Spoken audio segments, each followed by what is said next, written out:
Inshallah, you become Abdul Alex Jones.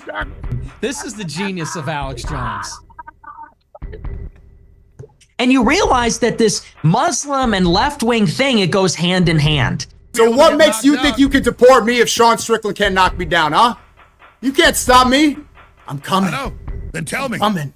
I'm coming. Durka Durka Muhammad. Allahu Akbar. We the slavery that we take the women as sex slaves. And inshallah, you become Abdul Alex Jones. This is the genius of Alex Jones. What's interesting about it is I actually saw Sneeko do a stream a little bit later with the brother of Myron Gaines from Fresh and Fit. And the brother is from Sudan, and he was born a Muslim. He's a lifelong Muslim. Sneeko's a convert. Sneeko is born Catholic, born in America. He's not Arab. He's not from the Muslim world. He became Muslim. And he sat down, he talked with Ryad, who's brother of Myron Gaines.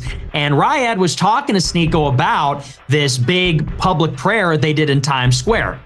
And Ryad, who's actually born a Muslim, like I said, from Sudan, from a Muslim country, speaks Arabic, he said, actually, that's not a good Muslim practice.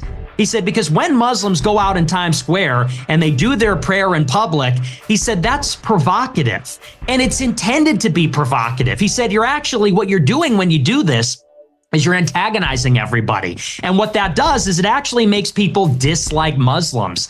Obviously, because it's meant to be a challenge. When they go and take up space in the public square, literally in Times Square, it's meant to say, we are here, we're Muslim, this is our territory now. And so ironically, it's the person who was born Muslim, is Muslim, speaks Arabic, who says, no, don't do this. This is going to backfire.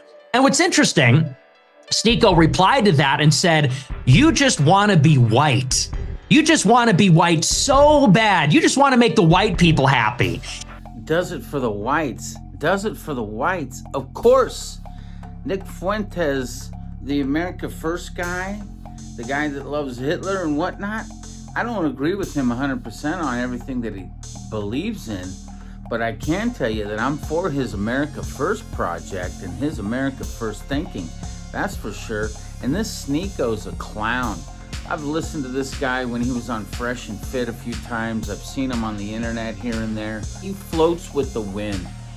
Just like Fuentes is going to talk about, or has talked about. This guy was a Catholic and then he became a Muslim. He's a convert. He doesn't come from this society. He doesn't come from this culture. He doesn't understand it. What he does is he picks up the flag or he puts on the hat and he then parades around as one of them. What a fake, false situation. And you realize that this Muslim and left-wing thing, it goes hand in hand, which is to say that it's all motivated fundamentally by anti-Americanism.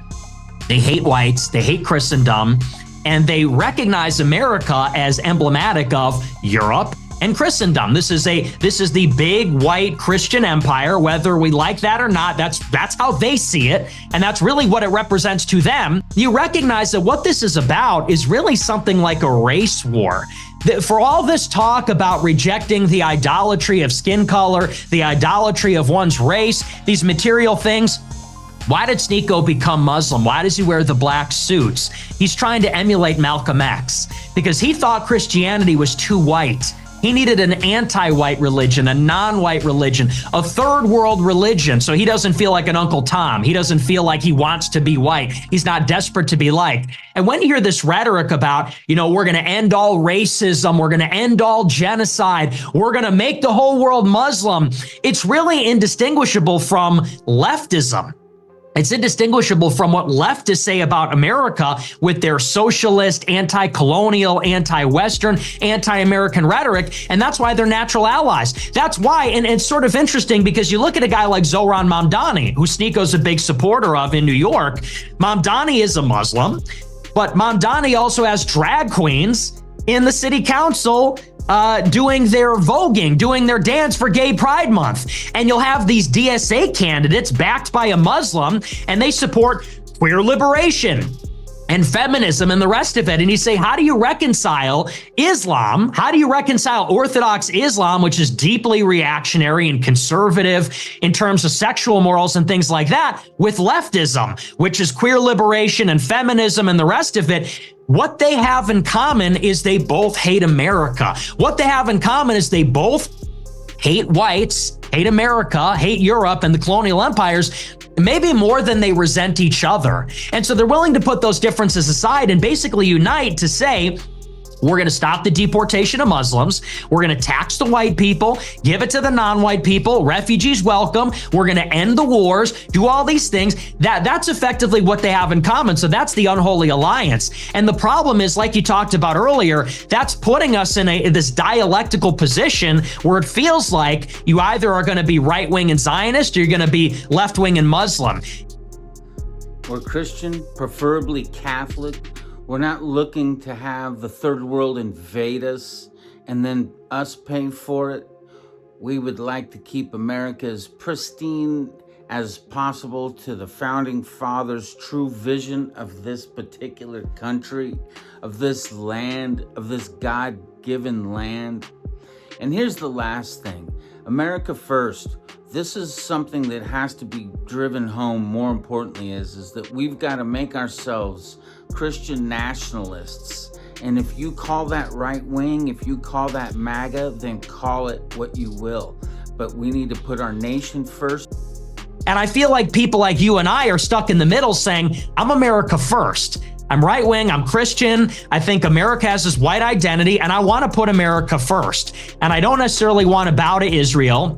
I don't want to bow to a third world invasion from these resentful third worldists either that just hate America and want to see it fundamentally reduced and have its wealth extracted from it and reappropriated and given to these, workers of the world, these oppressed indigenous people, formerly colonized people of the world. So I see that clip and it's basically, this is what we're up against in 2028.